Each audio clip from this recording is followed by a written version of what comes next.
our famous Hucklebuck, and you lucky. Yes, maybe it's like the Mandela effect that people misremember things. Like the Monopoly man wearing a monocle. That was a big one.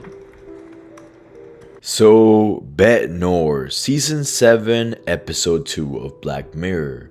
You clicked on the right video. Today we're going to break down the episode number 2 for Black Mirror Season 7. And just a quick fun fact, BETE NOIRE is actually French for Black Beast, and it pretty much signifies someone that you really dislike a lot. So just a quick little Easter egg. But guys, enough of the talking, let's just get straight into the video. So you guys know that I love doing a quick recap before we break down the Easter eggs and the ending explained. So pretty much this is what's going on. It takes place with this couple right here. Well, she works for BETE. The company is called BETE, a company that specializes in creating Snicker bars, Twix bars, things like that. So they're trying new things, so they hired people to come, test them, see if they're good or not, see their opinions. You get the deal. Little does she know is that one of her friends from school, from high school, is actually there. This one right here. She ends up meeting her, saying, "Hey, how you been?" Catching up with her in the bathroom when they bump into each other. Next thing you know, she's telling her boyfriend, "Hey, she was a school freak. She was the nerd. She was a weirdo." After everything, you start noticing weird little changes in the reality. And here's a little thing for the Apple Vision. Quick little Easter egg.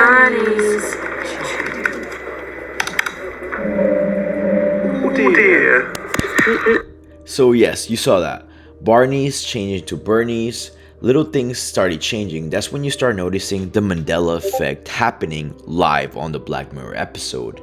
Everything starts changing from very little details. That's how I knew it was going to take a turn. So the episode starts very slow. So make sure to, stick through it because it starts slow, but the ending is very satisfying. You start realizing that she's kind of a cuckoo. She goes into her house and finds all these computers, almost like a quantum computer. She sees pictures of her with, higher styles, vanity, as an astronaut. It's like she has multiple lives or multiple universes, like parallel universes. Frequency to one of the parallel realities where whatever I've said has always been true. There's infinite timelines, so I just pick the one where you're the only one who knows what's going on. So yeah, it's kind of crazy, but she pretty much explains to her that she has this little device that she created that lets her pretty much access different parallel universes and realities and make them happen right there on the spot. So whenever she was changing Barney's into Bernie's, it was happening on lifetime. She pretty much said it and it happens. So everything that she says, it happens with that little device that she created. So here's the crazy kick. At the end, she pretty much sets her up and kills her and sets up that device so it works on her.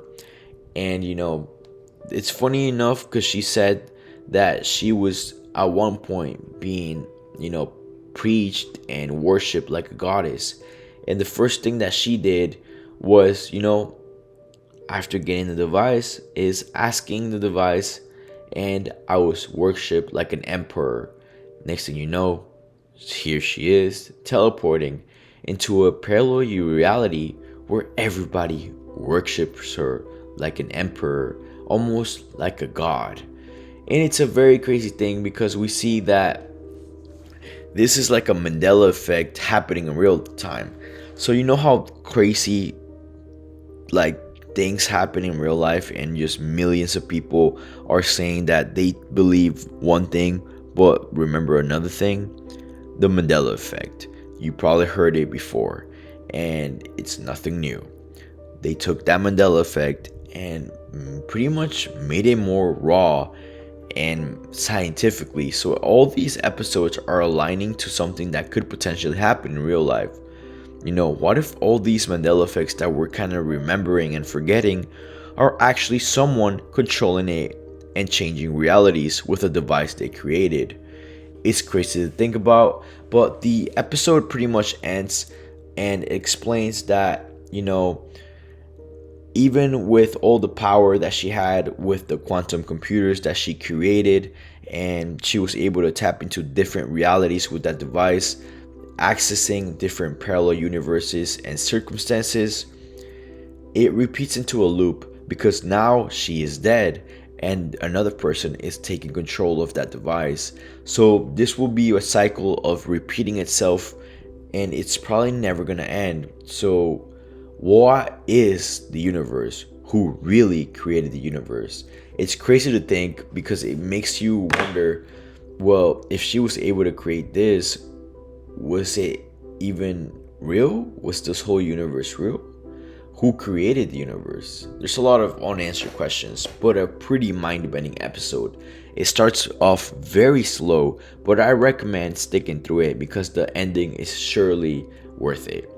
Now my question is, what's your theories on this episode? How did you like this episode, and what do you think about everything that happened? Comment down below everything that you think that happened and your theories. I'm very curious to find out. Let's have a discussion in the comments. But as always, I don't want to keep you guys here for so long, but I really appreciate you guys watching my videos. It really means a lot. I'm really trying to reach 20,000 subscribers, so it really means the world if you guys could just subscribe. But as always, I'm MrNova and I'm out. Peace.